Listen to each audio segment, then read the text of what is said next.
Welcome everyone to this Cabinet meeting of Newcastle under Lyme Borough Council, which is a public meeting being live streamed and recorded. Communications have been tested in the room and for the live stream. The recording will be available on the Borough Council's website. I would remind members to use their desktop microphone when invited to speak, and that standards of behaviour for meetings apply as set out in the Council's standing orders. Mobile phones should be switched off or set to silent.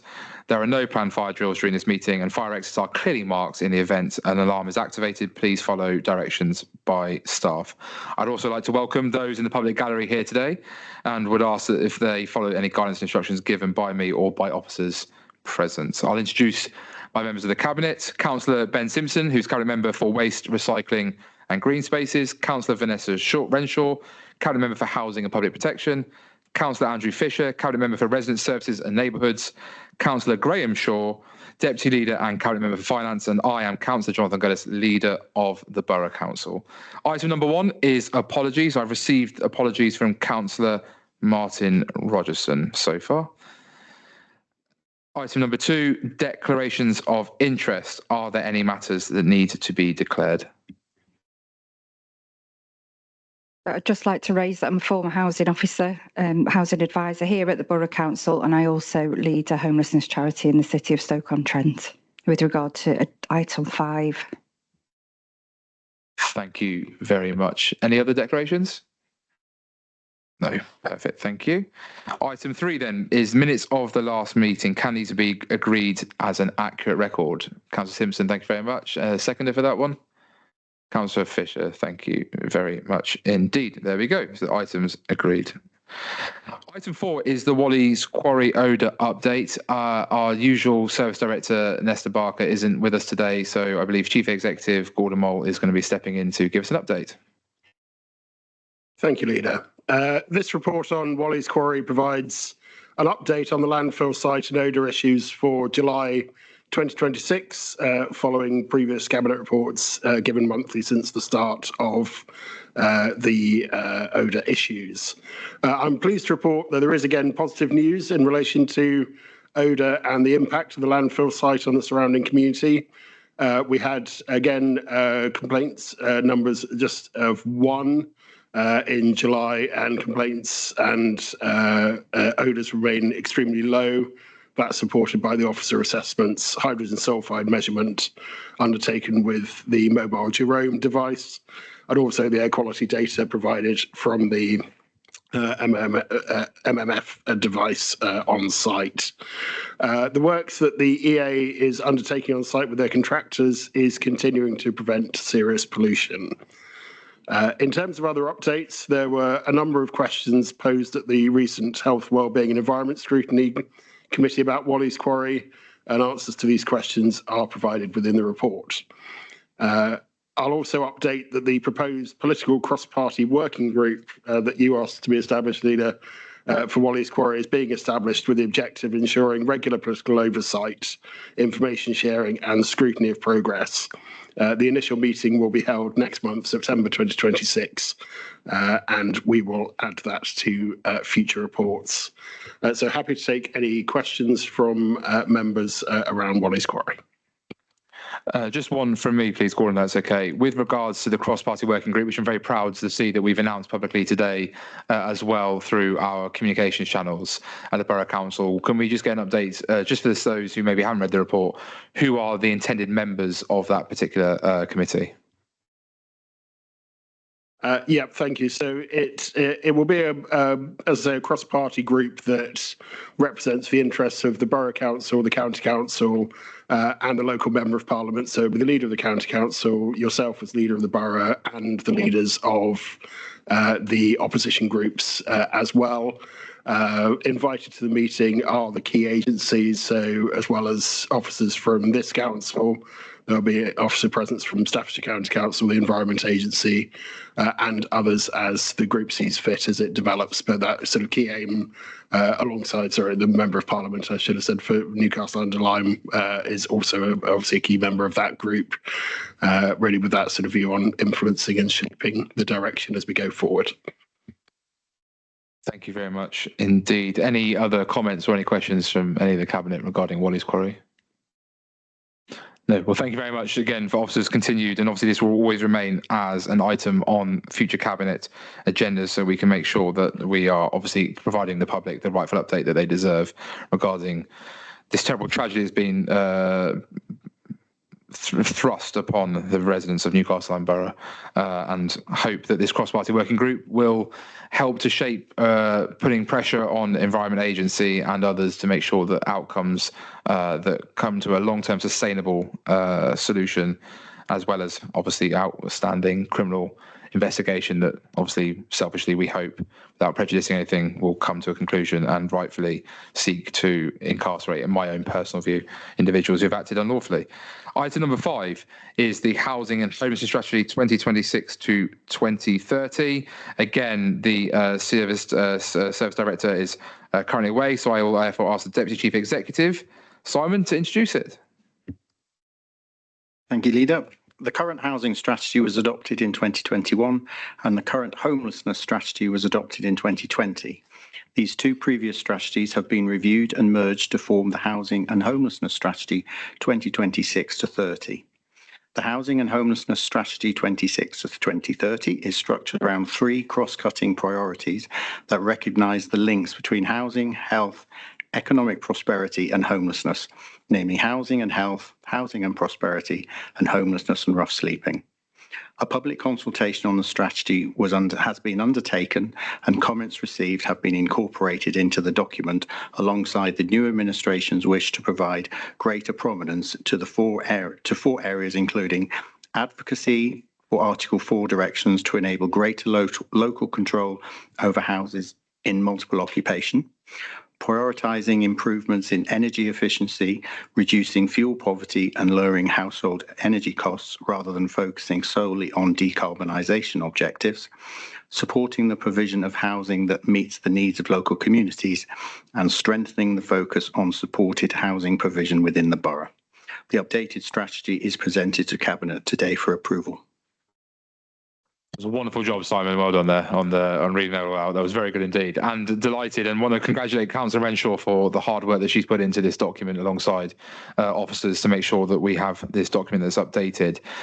Any questions from anyone, first of all? So the report notes that the strategy has been updated to reflect the introduction of the Renters' Right Act.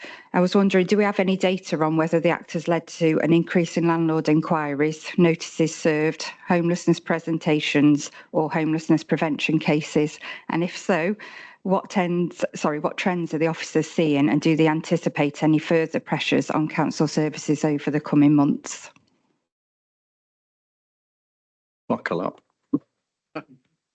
When residents contact the council, as they are faced with homelessness, we deal with both prevention and homelessness duties. We will endeavour to prevent homelessness or when it occurs, and we will look at each case individually to determine what action we can take to support that individual or family. In relation to the Renters' Rights Act, Newcastle Housing Advice Team are starting to see customers coming into the service with a few Section 21 notices which were issued prior to the Act implementation. There has been an increase in presentations for Q1 of customers who have been issued with a Section 8 1A notice and we are now starting to see some cases coming through as landlords now have to give 4 months notice for some areas. So with this time period, the true impact will become apparent in the near future. Direct landlord inquiries or queries have been limited. However, information is available for both landlord and tenants on the Renters' Rights Act implementation on our website. The other area of change that the Renters' Rights brought in is for the duty for the council to enforce breaches of the Act. A few cases have been referred to the council and are currently in the process of being investigated. Again, should tenants need support or wish to make a complaint, this can be done through our website through the Renters' Rights Act pages. The implementation of the Renters' Rights Act is phased, with the 3rd phase expected to be implemented in autumn of 2026. I hope that helped.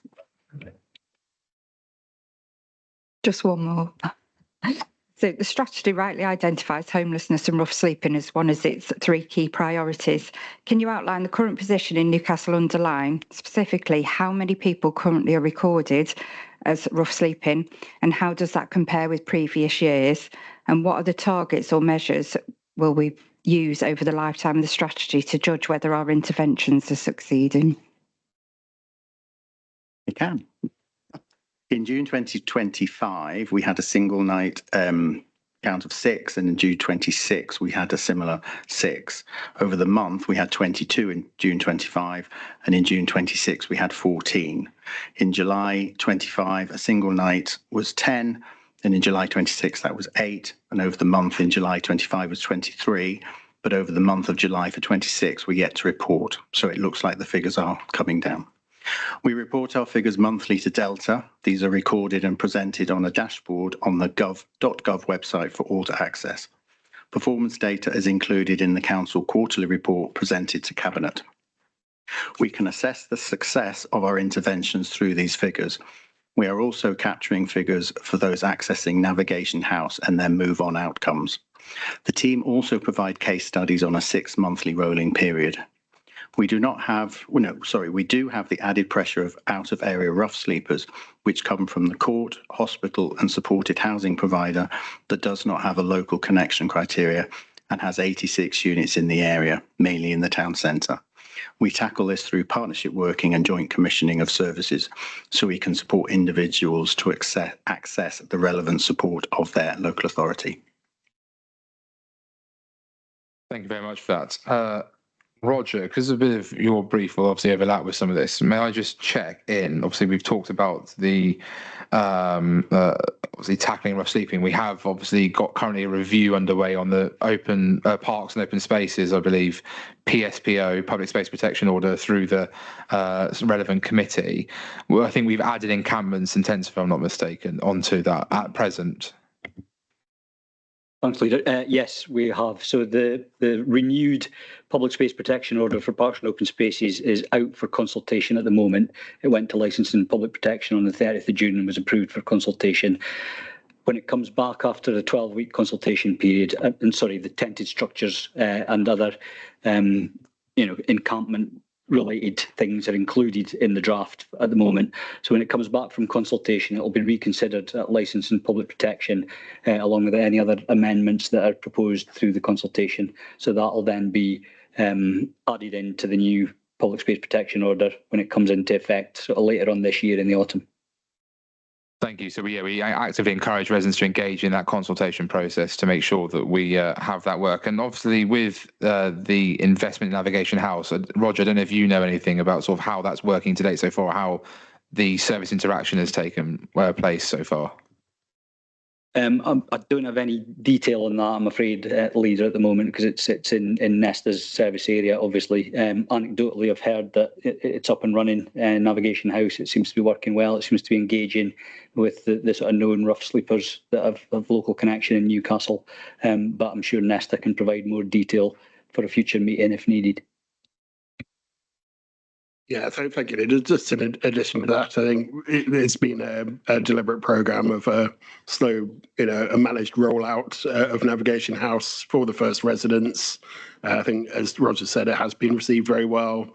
Obviously, for the next phases, we're expanding the offer there in terms of delivery. So the Homeless Hub continues, which is obviously another key plank in the resourcing that we have, working on a multi-agency basis, and that is, an effective tool in the effective management of provision within the town.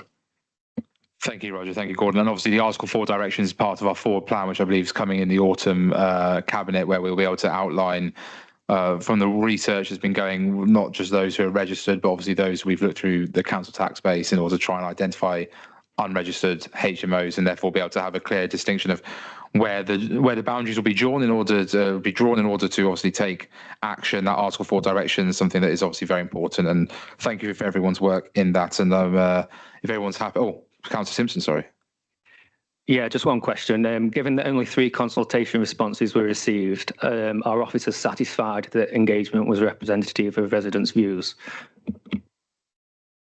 The consultation process undertaken was by direct communication to partner organisations, and the public consultation was advertised through our website. It is agreed that consultation responses are low, however. The opportunity to respond was open and available. However, therefore, the responses received have been considered, and as noted in the report, amendments to the policy were made to taking into account the representations received. Thank you. So Cabinet all happy to approve, obviously, the housing home strategy to go forward? A show of hands. There we go. Perfect. And we go from there. Thank you very much. Recommendations approved. Now, item 6, traffic regulation order amendment consultation, or TROs as we also call them. Jo. Thank you, Leader.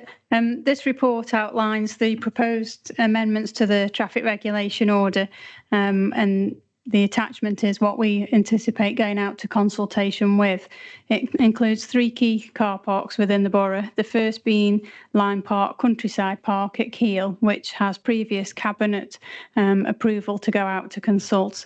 The second is Meadows Road Kidsgrove, which forms part of the projects ongoing in Kidsgrove with the town deal funding, whereby we're constructing 3 small enterprise units and aligning the car parking to meeting the needs of both that small enterprise units and also the local businesses, including the library and job centre and the small shops that are in that locality.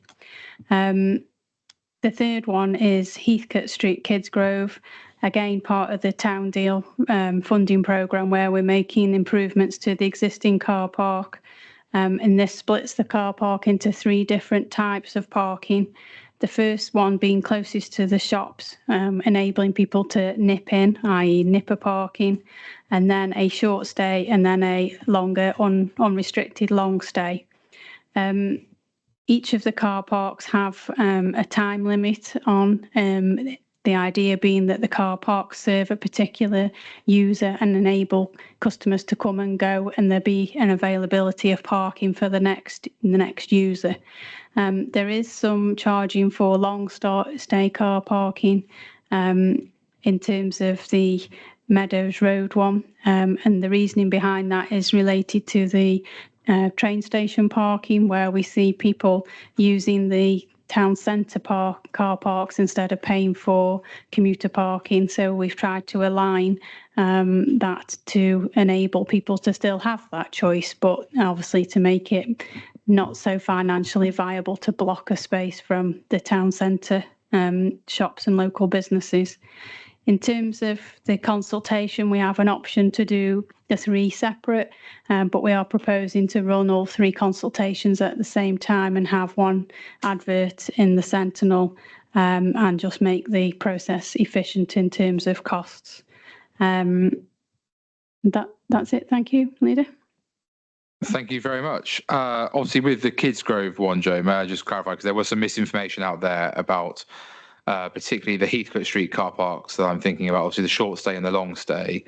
There was never any intention of introducing parking charges on those particular ones. There's always this authority's view that it would just have a 2-hour limit on the lower car park and then a long stay free access on the top one, as it were, in order to obviously try and have that, you say, better flow with the with those who are nipping in to do a quick bit of shopping and those who want to stay a bit longer to enjoy the town.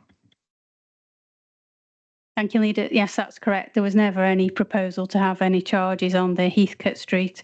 They are very simply time limitations. So the consultation looks at 30 minutes for the parking bays closest to the King Street shops. The lower bays, part of the car park, is a maximum of 2 hours, and then the upper bays have unlimited, so you can stay there all day. Thank you very much. Any questions on the Lyme Valley parking in particular at all, or Lyme Park, Countryside Park with the university? Just obviously, when it comes to the parking there, and specifically, what is it that we find as a ratio between residents using it to access the park and versus those who are currently using it to use the university? The car park's currently closed off, so there is no use at the moment. We do have some anglers that use the site and they have permits and access to the car park with a key. they are minimal in terms of numbers, and obviously at set times when it suits them to use the site.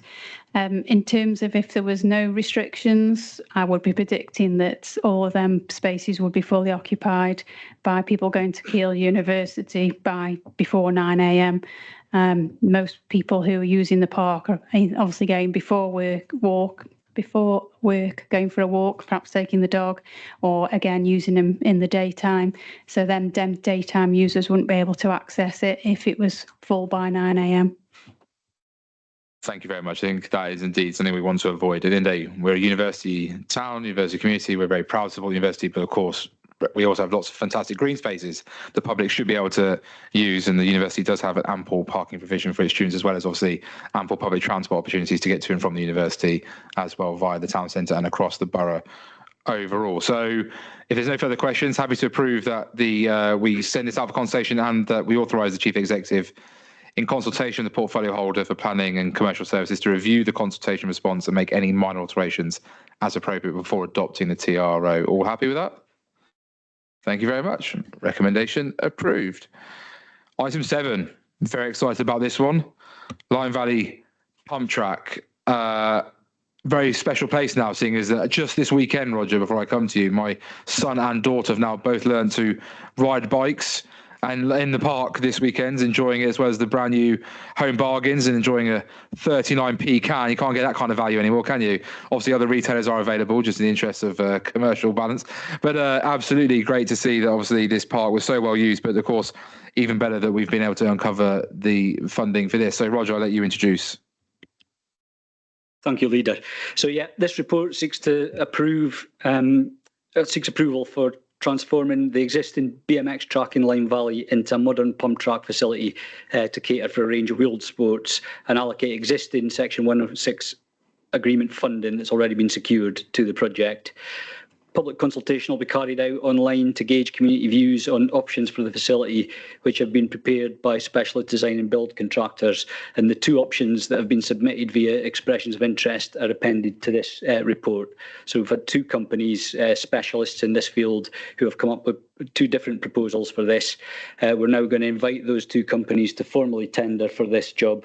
And then once we've got the approved tenderer, will carry out, or the tenderer will carry out consultation as part of that contract to gauge people's views on the proposal, and then to make any tweaks and amendments that might come back as part of that consultation. So Lyme Valley is a strategic park in the borough. It serves a big catchment area and provides a big range of sport, play and recreational facilities for all ages. And this project will enhance that offer in the park and provide further opportunities for young people to engage in outdoor activities which contribute to improved health and well-being. The existing BMX track in the valley was installed about 20 years ago under the Green for Growth programme, and that invested in green spaces in recognition of the contribution that quality green spaces can make to economic development. And although it's very popular, the BMX track does need updating and remodelling to allow it to cater for other wheeled sports. And the more modern version of this type of facility it can be used by BMX bikes, skateboards, scooters and rollerblades.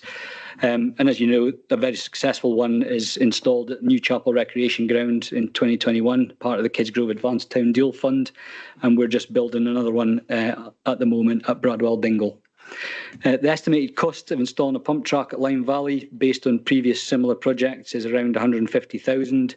We've sourced at the moment 135,000 from Section 106 agreements, and actually the two expressions of interest that have been submitted have come in at the 135 and just under. So it looks like, once those tenders are formalised, we should be able to deliver that project within the existing budget envelope that we've got. And I think that's it. If I'm happy to take, just following this. So once the tenders are in, the construction contract would be let an estimated build time of 10 to 12 weeks. So with a fair wind, we should have the facility up and running late this year, at the latest, very early in the new year. Absolutely brilliant, and thank you for all your hard work, and to your team, Roger, as well, in sort of preparing that and getting in advance. Any questions, Councillor Fisher, I suppose, under your portfolio? Anything that you want to raise? It's a fantastic asset, isn't it? My wife and I use it regularly, the Lyme Park. We used it during the COVID period, and it was getting a bit tired. I say I'd like to sort of secondly say that fantastic work done by officers to sort of move that forward. I mean, it just shows our commitment, doesn't it, to young families and residents over the coming years. We're to sort of invest in that, what is a valuable asset for the borough, really. Thank you. Thank you very much. Councillor Simpson, as well, any words? Yeah, obviously I'm very lucky that one's being built in Bradwell in my ward. What's the sort of lifespan once they're built and the sort of maintenance costs associated with them? So because we surfaced them in tarmac now, the lifespan, for something like that, because obviously the use is lightweight bikes and skateboards and so on, it's not vehicle traffic. So they'll easily last, 15 years before they need resurfacing. And maybe not entirely resurfacing, just patched up where necessary. We already maintain the Lyme Valley, so there's no new additional maintenance burden that comes along with this because it's pretty much replacing a facility that's already there. And the one at Newcastle is we're sort of 5 years in, and there's no signs of wear and tear there at the moment, and it's really intensively well used. I was Councillor Jill Waring, who I remember coming to me, formerly Councillor Jill Waring of Newcastle and Malcorp, about pump tracks and set me off in this pump track revolution. Now in Newcastle, Bradwell, Lyme Valley, and I'm sure more to come, because I think it's a great asset for the community. Certainly encourages families, young and old, to get out and about. I certainly know that there's been a couple of youngsters getting involved in the Team GB BMX team who have local from the area. And in fact, I remember during my time as the Member of Parliament for Stoke-on-Trent North, Kids We Have and Talk, that we had parents coming with their children as far as Glasgow and Cornwall to try out the Newcastle pump track because of the reputation it had. And hopefully this will be a great asset for young people near our town centre that will therefore drive their local economy as well, with people enjoying, particularly on hot weather. And the fact that we are hoping, and Roger knows I'll be pushing hard to see we can get that facility ready by Christmas, well, a Christmas present for the people of Clayton Ward and the surrounding area. That would be a great success story there. And I think it will do wonders for the community as well. I'm very, very excited about that opportunity. So obviously I come now to the Cabinet to just ask, are we happy to, with the recommendations, which are to approve the initial draft proposals received from specialist design and build contractors for consultation, authorise the service director for neighbourhood delivery in consultation with the portfolio holder for resident service and neighbourhoods to approve the final design, having considered the consultation responses, and to award the contract for construction to the facility to the lowest suitable tender subject to the full costs falling within the available budget, and allocate the identified Section 106 agreement totaling 135,000 to the project, and authorise officers to continue to seek additional funding to bridge the gap to the estimated cost of 150,000. All happy? Raise our hands there. Well, congratulations. And I want to also put on the record of special thanks to Councillor Paul Wood, who met with me and relentlessly drove this as something that he wanted to see for his community and for the people of Clayton. It's a remarkable achievement on his behalf as well to identify this money, alongside Councillor Shaw, who's been working close with the relevant service director to find the relevant pots of money sat there, sadly not being used by the previous administration, but now being used under this Reform UK-led administration. This is great news indeed. Item number 8.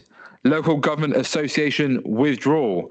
If I go to the Chief Executive for this one to introduce where we're at, obviously following the decision I made public, and obviously following the 8th of July full council, where it was ratified that the council would seek to withdraw.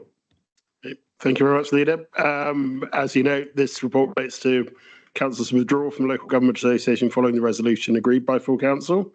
Cabinet is asked to note the council's intention to withdraw from the LGA immediately, including from associated committees, events, activities, LG Inform, and the local councils network, which is formerly the district councils network. The report explains the management of withdrawal across key areas, including pay negotiations, data and information, government updates, member and officer training, LGA networks, and peer review activity. Officers, since the initial announcement, have engaged really with a wide range of stakeholders to understand what the LGA does and doesn't do in this space, and has indeed engaged with the LGA directly, with West Midlands employers, and particularly with other councils with experience of operating outside LGA membership to understand any practical issues. So that includes the other council who's not a member of the LGA and hasn't been for some 16 years, and others who have periodically not been members of the LGA. The report therefore concludes that many essential functions and sources of support remain available through other routes, particularly including government communications. So anything that the government funds the LGA to do is available to all councils, whether they're LGA members or not.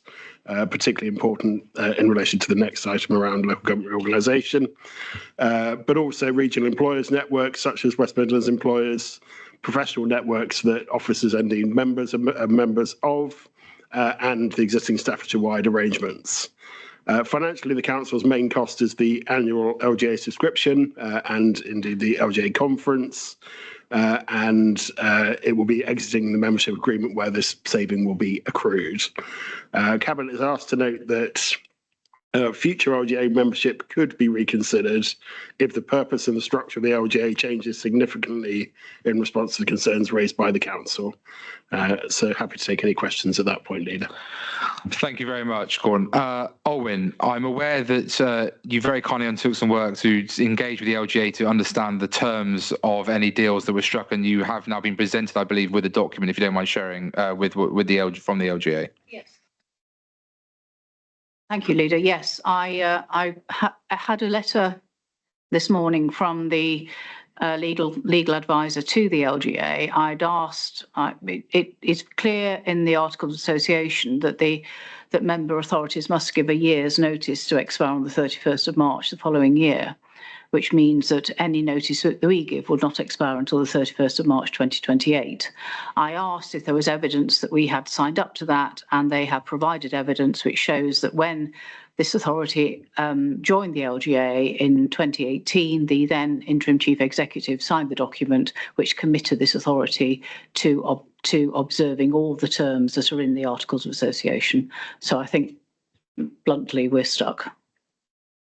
Well, thank you very much, Alwyn. I mean, my view is very simple, that we have given nearly 12 months notice since I obviously made it public with Councillor Shaw our intention to withdraw from the LGA. It's been reaffirmed at the 8th of July full council meeting, which is essentially still 9 to 10 months worth of notice. And that my firm belief is that, quite frankly, if the LGA wants to get its grubby hands on taxpayers' money, then they're going to have to fight us tooth and nail for it as of the 1st of April 2027 onwards, because I will not be handing money over to line the pockets of councillors who are on the gravy train, as we have seen and exposed with Councillor Abby Brown in Stoke-on-Trent, who's made over 100,000, 120,000, potentially 140, based on one financial year that wasn't declared, £1,000 worth of extra earnings from the year 2019 through to 2026, which I think is an appalling use of taxpayers' hard-earned cash, as well as obviously all the Conservative councillors at the last full council meeting having to declare their particular interests, and obviously Councillor Tagg very boastful about his work on LGA committees, of which I believe he's now back on one, which obviously I'm sure will be going a long way to lining his pockets further, but not delivering any useful benefits for the people of Newcastle under Lyme Borough. No evidence was provided by any borough councillors in that meeting on the Conservative benches to explain how that had brought any benefit. And I would remind residents who didn't see that full council meeting that the LGA since 2012-13 has received £627.63 million in either council subscriptions, that's funded by council tax, or through government grants, that's funded through general taxation. That could have fixed and repaired 8 million potholes, or could have fully repainted, resurfaced, and installed new play equipment in over 30,000 local play parks and playgrounds. And from the LGA's own accounts of 2025-26, just 51% of members believe the LGA demonstrates a value for money. That's down 4 percentage points in the previous survey. The LGA's chairman's pay jumped from 55,000 to 70,000 in a single year, 27% increase there. 38 LGA staff were paid over 100,000 last year, including 2 on more than 215,000. 324 staff, roughly 2/3 of the entire workforce, were paid 50,000 or more. Total staff costs rose 8.3% in a single year to 49.87 million, as average headcount grew to 514. That's more money in staff costs than what we pay through our general taxation and through our council tax to be forced to be part of some Blairite quango that delivers no benefit to local people. And the LGA's pension scheme surplus grew from 89.6 million to 122 million in just 12 months. And of course, their property portfolio in London with their rooftop terrace, where many a drink is enjoyed by a select few councillors to wine and dine in Westminster rather than serve the people of the borough, as in Smith Square, plus Leyden House is valued at £96.4 million. It's an abomination of Blairism that destroyed this country. It's an abomination of a use of taxpayers' hard-earned money. Quite frankly, the LGA needs to go for good, albeit obviously that I've made it clear that whilst this Reform UK-led administration, we have made our position clear. We will obviously always respect that any future administration that wants to make an argument to pander to the Westminster few in London are allowed to do so. And if they want to justify that to the voters, they're desperately part of the club and hang out with their chums in Westminster rather than serve the people in Newcastle and Borough. They're welcome and justified to make that case. And I hope that any future authority, if it's forced upon us with local government organisation, any future North Staffordshire authority takes the same common sense approach we have here at Newcastle and Borough and does not sign up to this Blairite quango, this waste of taxpayers' money, this jolly for a few. It would be a complete abomination and unjustifiable in the eyes of hardworking taxpayers who do much for our borough. But anyway, that's my rant about the LGA. Councillor Shaw, anything that you want to say obviously about any of the savings that we found there? Any other questions for any of the cabinet members? No, just to say thank you, Olwyn, for your work. Thank you. Just a couple of points. I think it's important to say that the LGA have made it clear that they do not have a rooftop bar, and I think on the record that needs to be said. And I think that you've heard what I said about the terms, and no doubt, Leader, when it comes to it, I can advise further on that point. But for now, it's a question of reminding members of the recommendations in front of you. Leader, having heard that the debate there and the points raised by the monitoring officer, I just wondered, in terms of the first recommendation, seeking immediate withdrawal, we could consider that as seeking to withdraw immediate participation while those further points are worked through that the monitoring officers raised. So obviously we are effectively not participating in any LGA activity now, so we can put that on the record that the council is not participating and continue the discussions around with the withdrawal as noted there. Well, Olwyn, I did say at full council rooftop terrace. I know the Conservatives group was very concerned about the fact that rooftop bar being mentioned. And maybe a few declarations of interest need to be raised there when it comes to why they're so defensive of this luxury Smith Square overlook of Westminster. And I did just say now rooftop terrace before answering this question again, where I said many a drink can be enjoyed. But of course, if the Conservative group are so keen to make sure on the record is a rooftop terrace, which I'm sure many a glass of white wine or a beer or two has been enjoyed, but obviously only those who have been down there and enjoyed such luxury in Westminster would know. I've never been one to partake in that because I'm more interested in being sat here in Castle House serving the fine people of Newcastle and Lyme Borough. And as for the recommendations, I'm very content for it to remain that we will seek to immediately withdraw and have that fight with the LGA. Quite simply, I wish them the best of luck in trying to take hard-working taxpayers' money out of Newcastle and Borough, by except the monitoring officer will outline for going forward the legal position, and I'm sure we look forward to a robust debate, Olwyn, about what we can and cannot do legally. But it's my intention that absolutely no taxpayers' money will go further to the LGA, whether that be through paying for training, which quite frankly I think is questionable in terms of the quality, paying for subscriptions, paying for conferences, attendance of those, the hotels, the lounges, the dinners, all the association with all this life of luxury that a select few, as I say, get to enjoy whilst we're in the midst of a cost of living crisis. So I recommend that we retain the recommendations as written, and I look now to Cabinet to seek their approval for that. Thank you very much indeed.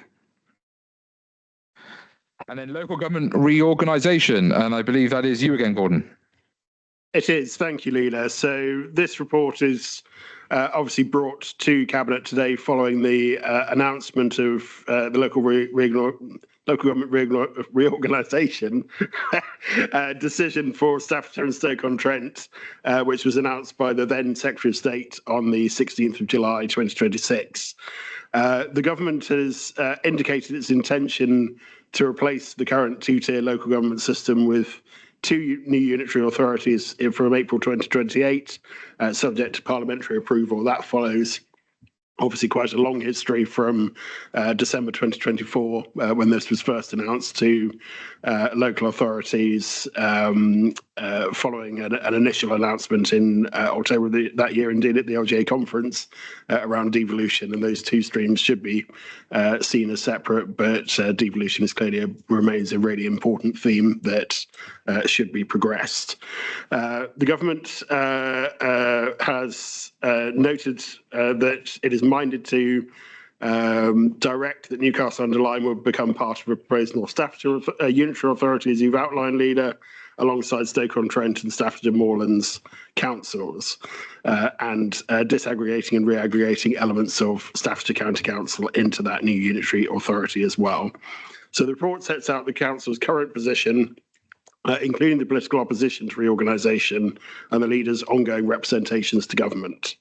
It highlights the key implementation timetable, including work on a structural change order, establishment of a voluntary joint committee, shadow authority elections in May 2027, and transition to new authorities in April 2028. The report also notes the potential financial, staffing, legal and governance implications for the council, including the need for specialist legal advice and dedicated resources to manage the programme. Cabinet is asked to note the government's decision and associated developments, agree that the council is required to do early stage preparatory activity, and note that a special meeting of full council will debate the issue and next steps. Thank you very much. Well, first of all, I want to just put on the record from this council administration that I think it was a dark day and a stain on this 850 years of this loyal and ancient borough to have a decision in Westminster foisted upon the people of Newcastle under Lyme Borough, who made very frank that they were not invested in it. And I want to again put on the record my thanks to the previous administration for their work in gathering over 11,000 signatories to a petition for Save Our Borough, which made abundantly clear that we are opposed. And it was lovely to see, I think, that cross-party support, albeit I think, I can't remember how Labour members voted in that particular one, but to see Conservative and Reform UK councillors come together in that spirit of uniformity to make it clear that we reject wholeheartedly what is trying to be foisted upon us by Labour-run Westminster. And even more sickening for me, really, is the fact that the Secretary of State who signed off on this decision knew that he was on the way out the door, that it was obvious that a new Prime Minister was about to enter the doors of 10 Downing Street. And yet a decision of this monumental, has this monumental effect upon our lives and our ability and our identity as a borough, was made at that time without waiting to see if the new administration led by Andy Burnham, and obviously now with Angela Rayner back in the Ministry for Housing, Community and Local Government, was indeed their intention for this to continue. We have written, and I've written a number of times, but have written to the Prime Minister and to the Secretary of State, and we're still currently awaiting a response where we've asked for this process to be stopped, but have said that we understand the importance, and which I know is a view shared, by the way, with the Conservative group, that we understand the importance of a strategic mayoral authority, and think that is where compromise and common sense can be found whilst allowing our borough to retain its particular identity. And so I was greatly offended to see this was foisted upon us. Owen, if I don't mind coming to you, just to get on the record that we have obviously, as it says in the recommendations, sought legal advice, and if we had any timeline of when that legal advice may come back ahead of obviously the special council meeting scheduled for the 2nd of September. Thank you, Lydia. Yes, a brief was sent to Leading Council on I think the 23rd of July, so don't quote me on that, but something like that. And I've asked for a response by the end of next week, so it will be in time for the 2nd of September meeting. And if I may, Olwyn, I appreciate that you've already looked at yourself legally some of the decisions taken by Essex and Harlow. Just for the record, about obviously some residents would suggest, why can't we just act as an interested party in those? From your legal perspective, what challenges do, or what's the framing of those particular judicial reviews at this moment in time that might make that more challenging for us to join? I think it would make it much more challenging. Obviously, the first issue is, do we have grounds? The second issue is, we do have grounds, what is how those grounds are best then taken forward? Whether it is joining in another judicial review, I have some doubt about the Essex one. The Essex authorities are claiming different grounds from what I think we would claim. There's a quite specific, based on the issue of the potential the potential financial issues about the 5 authority model as opposed to 3 authority model, which obviously doesn't apply in our case, but we would have to see what council says. Very much appreciated. Thank you. I could just add that Devon County Council have apparently issued on Friday a pre-action protocol letter. Again, I haven't seen that. They've not made it public to the Secretary of State about the abolition of and the local government organisation in Devon as well. Thank you very much. And assume if we feel there's grounds, Olwyn, then council will look at those current, from Devon and other places to see if we can join in with those potentially. That will be the substance of the brief. Yeah. That's brilliant. Thank you very much for that. Anyone from the cabinet want to make any comments about what's happening with local government organisation, or their views, obviously, on whether local government organisation should be even happening at all, or how they're feeling about it? I'm an import here to Newcastle and Borough, so I appreciate. I've only been on soil since 2020 when I moved in from the city. I've only lived there in 2019 for a brief period of time. So any comments, Councillor Fisher? Yeah, I think we were all agree around the table. It was a shocking announcement, and the timing was just absolutely abysmal, wasn't it? I think we can all agree that, and I would back any support that you require from myself or anyone else just around your report or anything I could do. I've got some limited experience of local government review, so I'm happy to bring that to bear if I need to. Yeah. Thank you very much. Anyone with any other comment? Yeah, well, speaking to Craig earlier in the week, just about the figures that are involved, with regards to Stoke-on-Trent compared to ourselves, a really well-run borough, etc. And the monumental debt that Stoke has at the moment. Just from a monetary point of view, it's just an abysmal decision for Newcastle. Well, I agree. And Craig, can I just come to you first of all? Obviously, some money was what money has currently been set aside. I think there were plans under the previous administration to have some funding in reserves, obviously to start tackling this, but also keen to understand what, if any, financial support we're being given, because from what I can see, the figures are paltry compared to what we expect them to be in terms of having to deal with legal costs incurred, obviously staffing impacts, external support as well that maybe is needed for capacity reasons and so forth. Thank you, Leader. So central government announced that there would be 900,000 allocated to each new authority, so 1.8 million across Staffordshire. In terms of our own monies that we have set aside, we have around 400,000 set aside in a reserve at the moment for LGR, and that will be topped up by a further 200,000 in the new financial year. Thank you very much. And do we know, maybe for Gordon more than Craig, do we know out of that 900,000 for the new North Staffordshire Authority, what portion of that funding we get, or is that solely at the discretion of the new authority for when they're set up from May 27, if they are indeed set up? Yeah, so the allocation hasn't yet reached Staffordshire County Council, which is of which the chief executive is the senior responsible owner, so effectively the budget holder for that funding. But from that 900,000, there will have to be met with core costs, so programme staff for the whole programme, for example. So that's not for Newcastle, that's just for the whole enterprise of Staffordshire and Stoke. There will be associated legal costs with the structural change orders, which will need to go forward in a very short space of time. So I think we need to work on the basis that of that 900,000, Newcastle may see a very small proportion, if anything, directly. So, we have set aside our own reserve. That's not the position across all 10 authorities. It is a mixed picture. But obviously financing this is not something that government is bringing huge associated additional cost burden funding in this case.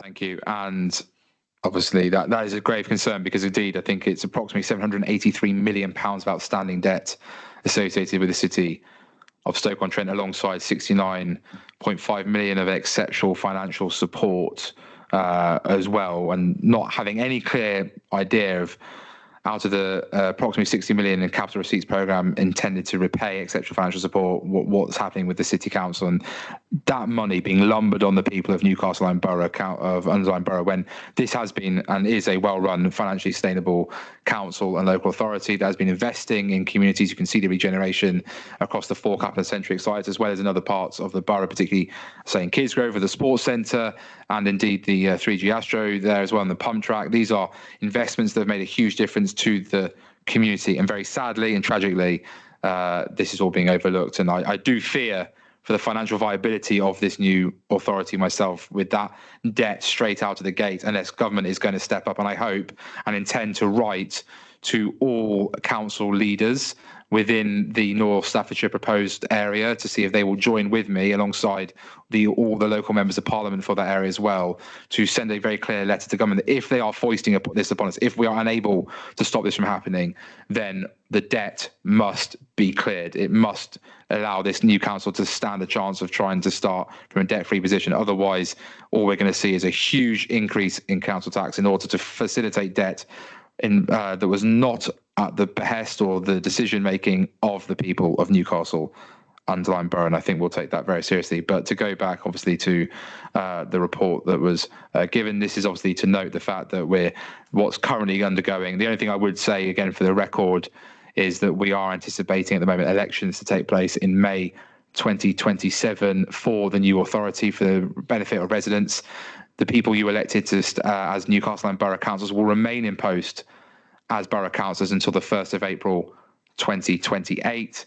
Elections in the City Council have been postponed, so Stoke-on-Trent City Councillors will have a year additional as a City Councillor as well to 1st of April 2028. So the elections next year will solely be for this new North Staffordshire Authority, if it indeed does go ahead. And there'll be 84 councillors elected across the North Staffordshire area, with Newcastle and Lyme Borough expected to provide 22 of those 84 councillors, compared to the 44 in Stoke-on-Trent and the 18 in the Staffordshire Moorlands area. Again, concern about the weight in which the city of Stoke-on-Trent is going to very much be the dominant or the majority on that authority, and therefore the very understanding fear about Newcastle Lyme being forgotten, or indeed being ridden roughshod. And when it comes to our land, our properties, when so much debt needs to be paid off, we will sadly probably be likely rich pickings, I suspect, and based on the behaviour of the current Labour-run administration in Stoke-on-Trent. And I'll be making those positions very clear, with letters going from the cabinet members to their opposite numbers in the City Council about the questions very much around safeguarding children in care, adults in care, waste disposal services, recycling, and of course the financial situation. So Councillor Simpson, Renshaw and Shaw will be sharing those letters publicly once they've been sent to those relevant people, so that people can see the questions that we're asking in advance of that meeting. I go to item 10, the forward plan. Don't suppose anyone has any... Oh, sorry, I forgot to say. Just double check. All happy, sorry, to note on item 9, the recommendations? Thank you very much. There we go. Item 10, the forward plan. Sorry, Simon, you know me, I get excited to have my dig at the city when they don't answer the basic questions about what they're doing with the massive debt, the bailouts that Labour's had to get numerous times. With the forward plan, any particular questions from anyone or any comments at all from yourself, Chief Exec? No comments if members are happy to agree that forward plan as it currently stands. Fantastic. All happy? Brilliant. Thank you very much. And then item 11, urgent business. I just want to place quickly on the record, first of all, my thanks to Councillor Shaw and his Batman and his Robin, as it were, Councillor Renshaw, and came to the flag raising ceremony that took place at the end of July here in the Queen's Gardens outside Castle House. It was a fantastic event to see the brass band performing very well, young musicians, to see Reverend Jeff, I thought, gave a beautiful sermon that many a resident I know who watched it or indeed was there present. I was glad to see well over 100 local residents turning up to enjoy in the festivities and the celebration. I even saw Councillor Holland there, who was in the public gallery. I couldn't tell because of where he was sat, whether he was protesting or if he was enjoying it, but I'm going to assume that he was enjoying it because he's someone I know well, and I understand that he has pride in his country. Don't worry, Councillor Holland, there was just a bit of gentle ribbing. But at the end of the day, it was great to see so many people come together, enjoy that celebration of our country, of those two beautiful flags that unite us and bind us all together, and a shared history that we should certainly always enjoy and remain proud of. So I want to put that on the record there. I think that was very important as well. Anyone else got any urgent business from the Cabinet? Oh, I think, Gordon, I did say raise one thing. Was we were upstairs. I've just gone out my... Oh, yeah, sorry, the road repairs. Apologies. My memory's going. I want to obviously thank the Reform UK-led Staffordshire County Council for having engaged with us proactively and constructively in meetings with Councillor Mason in particular to get those roundabouts repaired. These are roundabouts that have been left to rot for many a year under previous administrations, and it was great to see that the new administration took action wholeheartedly and even engaged proactively with our letter, where we as a borough council are willing to even lend the money, if necessary, to the county council to provide that financial injection to ensure, and to hear Councillor Mason say that there are plans in the 27-28 financial year onwards for full reconstruction of those roundabouts so that we avoid having to do these repairs. But the fact these repairs are using a new method that should provide long-term sustainability on the road network, and obviously mean that drivers are not having to swerve. I think this is a great step. So it was great to see councillors from across the political divide supporting, welcoming, congratulating, and including the leader of the opposition, Councillor Simon Tagg, congratulating this Reform UK-led administration of Staffordshire County Council in making sure that we got those roads resurfaced. It is a big win, an important win, and we as a borough always stand ready to support where necessary to make sure that those roads are fixed, because it was a blight on our town. It's now a nice surface to drive along, and therefore will bring many a smile to drivers across our borough. Otherwise, that is all from me. Just want to check if there's anything else from any officers, anything urgent business. We have disclosure now of exempt information. So I would just say there are no exempt matters today. So therefore, I close this meeting in the Cabinet, and we'll meet again in a month's time.